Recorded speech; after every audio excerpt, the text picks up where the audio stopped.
Hi, ഒരു പുതിയ വ്ളോഗിലേക്ക് എല്ലാവർക്കും സ്വാഗതം. ബാക്കിയുള്ളതാ அந்த டேஸ்ட் வரும். எண்ணெய் பக்கத்துல உட்காந்து சுட சுட சிக்கன் பக்கோடா சாப்பிடுற சுகம் இருக்கே. റംസാന് ബിരിയാണി കഴിക്കാൻ പറ്റില്ല എന്ന് പറഞ്ഞ ഒരു നല്ല വിഷമമുണ്ട്. അപ്പൊ നമുക്ക് ഇന്ന് ബിരിയാണി ഉണ്ടാക്കാം. ബിരിയാണി മാത്രം കഴിക്കാൻ ഇൻട്രസ്റ്റ് ഉള്ള വേറെ അതിന്റെ ഒപ്പം ഈ സൈഡ് ടച്ചിങ്സ് ഒന്നും വേണ്ട. അപ്പൊ നിനക്ക് ടച്ചിങ്സോ? എവിടെയോ എന്തോ ഒരു തകരാറ് പോലെ. ഇന്നത്തെ മെനു മട്ടൻ ബിരിയാണി, ചിക്കൻ 65, പിന്നെ നമ്മുടെ ഓണിയൻ റൈത്ത. ഇതല്ലാണ്ട് തമിഴ്നാട് സ്പെഷ്യൽ, അതായത് ഒരു മറ്റേ വഴുതിലിങ്ങയുടെ സാധനല്ലേ, വഴുതിലിങ്ങ ഇട്ടിട്ടുള്ള ഒരു കറി, കത്രിക്ക കൂട്ട് എന്ന് പറയണല്ലേ, അതല്ലേ? കത്രിക്ക കൂട്ട് കൂട്ടാണോ അത്? എന്താ പറയാ എനിക്ക് അറിഞ്ഞൂടാ. കത്രിക്ക വെച്ചിട്ട് ഒരു കറി, അതായത് വഴുതിനിക വെച്ചിട്ട് ഒരു കറി. ബിരിയാണിയുടെ ഒരു അക്കമ്പനിമെന്റ് ആണ് അത്. ആ സാധനം എന്തായാലും ഉണ്ടാവും. ഡെസേർട്ട് ഒന്നും ഇല്ലേ? Dessert sweet. എന്ത് സ്വീറ്റ്? ഗുലാബ് ജാമുനോ ഐസ്ക്രീമോ. അപ്പൊ ഡെസേർട്ടിൽ വലിയ പ്രാധാന്യം ഇല്ല നമുക്ക്. ഇന്നത്തെ ബിരിയാണിക്ക് എന്താ സ്പെഷ്യാലിറ്റി എന്ന് പറഞ്ഞാൽ, നമ്മള് ബിരിയാണി നമുക്ക് രണ്ടാൾക്കും മാത്രല്ല എന്ന് ചെയ്യാൻ പോണേ. ഞാൻ പറയട്ടെ എന്താ സ്പെഷ്യാലിറ്റി? ഞാൻ പറയാം. ഇന്നത്തെ ആടാണ് ഇന്നത്തെ സ്പെഷ്യാലിറ്റി. 25 പേരും കൂടിയിട്ടാണ് ഇന്നത്തെ ബിരിയാണി ചെയ്യാൻ പോണേ. എത്ര പേര് കഴിക്കും? 2 പേര് കഴിക്കും. എത്ര പേർക്ക് കഴിക്കാൻ പറ്റും എന്നുള്ളത് നമുക്ക് ഉണ്ടാക്കി കഴിഞ്ഞതിന് ശേഷം നമുക്ക് നോക്കാം. ഞങ്ങള് കുറച്ച് ഫ്രണ്ട്സ് ഒക്കെ കൂടി ഒരു ഫ്രണ്ടിന്റെ വീട്ടില് ചെന്നിട്ടാണ് ഇന്ന് ബിരിയാണി ഉണ്ടാക്കാൻ പോണേ. നമ്മള് ചിക്കൻ 65ന്റെ ഐറ്റംസും ബിരിയാണിയുടെ ഐറ്റംസും എല്ലാം മേടിച്ച് റെഡി ആയിക്കൊണ്ടിരിക്കുകയാണ്. ഇപ്പൊ ഞങ്ങള് പള്ളിയിൽ പോയിക്കൊണ്ടിരിക്കുക. പള്ളി പോയി കഴിഞ്ഞിട്ട് വന്നിട്ടാണ് നമ്മുടെ ബിരിയാണി പരിപാടി തുടങ്ങുക. അപ്പൊ കാണാം.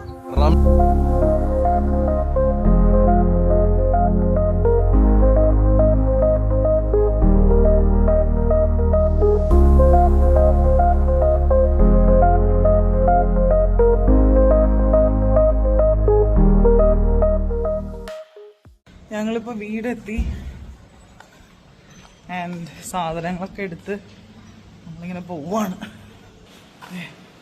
പ്രവീൺ നടന്നു പോണു. എല്ലാ സാധനങ്ങളും എടുത്ത്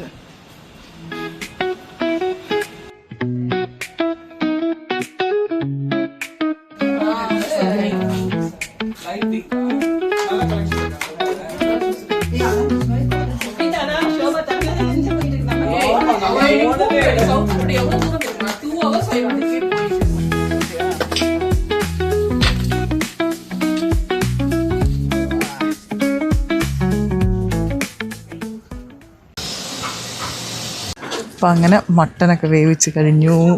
പിന്നെ വെജിറ്റബിൾസൊക്കെ കട്ട് ചെയ്ത് കഴിഞ്ഞു. ഇനിയിപ്പോൾ ബിരിയാണിയുടെ പണി തുടങ്ങാറായി. ബിരിയാണിക്ക് പാത്രം വെച്ച് എണ്ണയൊക്കെ ചൂടായി. ഇത് മസാലയുടെ അബു കേട്ടോ.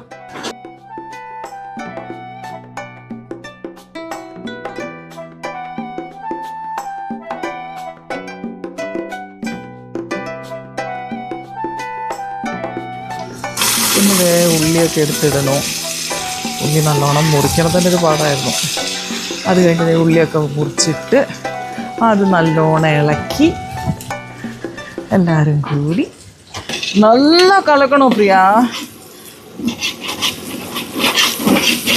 அதாவது இந்த கலக்கல்ல தான் அந்த டேஸ்ட் வரும்.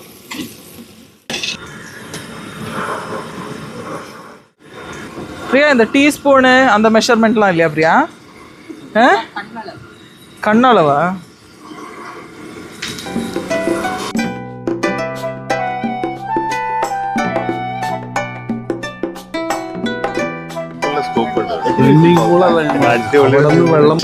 നല്ല മണം വരുന്നുണ്ട്.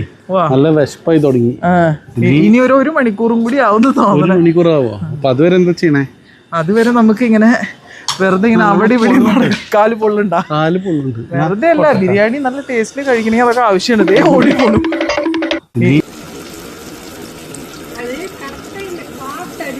இந்த எண்ணெய் பக்கத்துல உட்காந்து சுட சுட சிக்கன் பக்கோடா சாப்பிடுற சுகம் இருக்கே.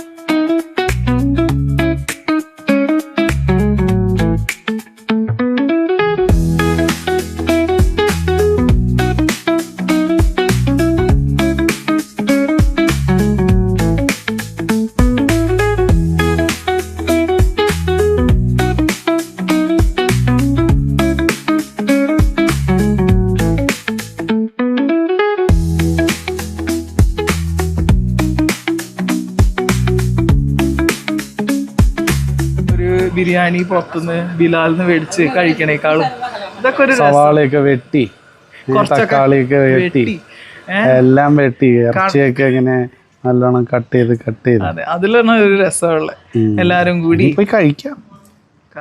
പക്ഷേ ഇനി കുറച്ചും കൂടി ബിരിയാണി ഇരിക്കും തോറാ ടേസ്റ്റ് കുറച്ചും കൂടി നേരം ആവട്ടെ, എന്നിട്ട് ഈ ചിക്കനൊക്കെ വറുത്ത് നാളെ കഴിക്കാം. നാളെ കഴിക്കണ്ട.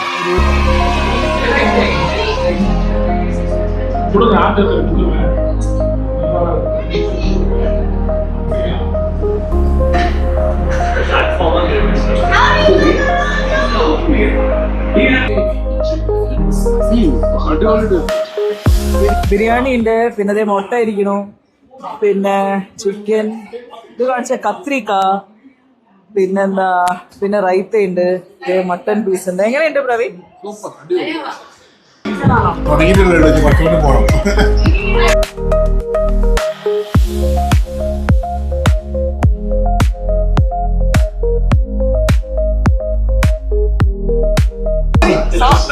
நல்லா இருக்கு. இப்ப சொல்லுங்க எப்படி இருக்குன்னு. நல்லா இருக்கு. எல்லாத்துக்கும் பாராட்டு. முக்கியமா இது பிஹைண்ட் சீன்ஸ் மக்களுக்கு வாழ்த்துக்கள். ബിരിയാണിയൊക്കെ കഴിച്ച് ഞങ്ങൾ ഇനി ഒരു ചെറിയൊരു നാപ്പൊക്കെ കഴിഞ്ഞ് നല്ല ക്ഷീണമുണ്ട്, നല്ല പണിയായിരുന്നു ഇന്ന്. കഴിച്ച് ക്ഷീണിച്ചു, ഞാൻ കുക്ക് ചെയ്തും ക്ഷീണിച്ചു. ഇനി അടുത്ത വ്ളോഗിൽ കാണാം. ബൈ.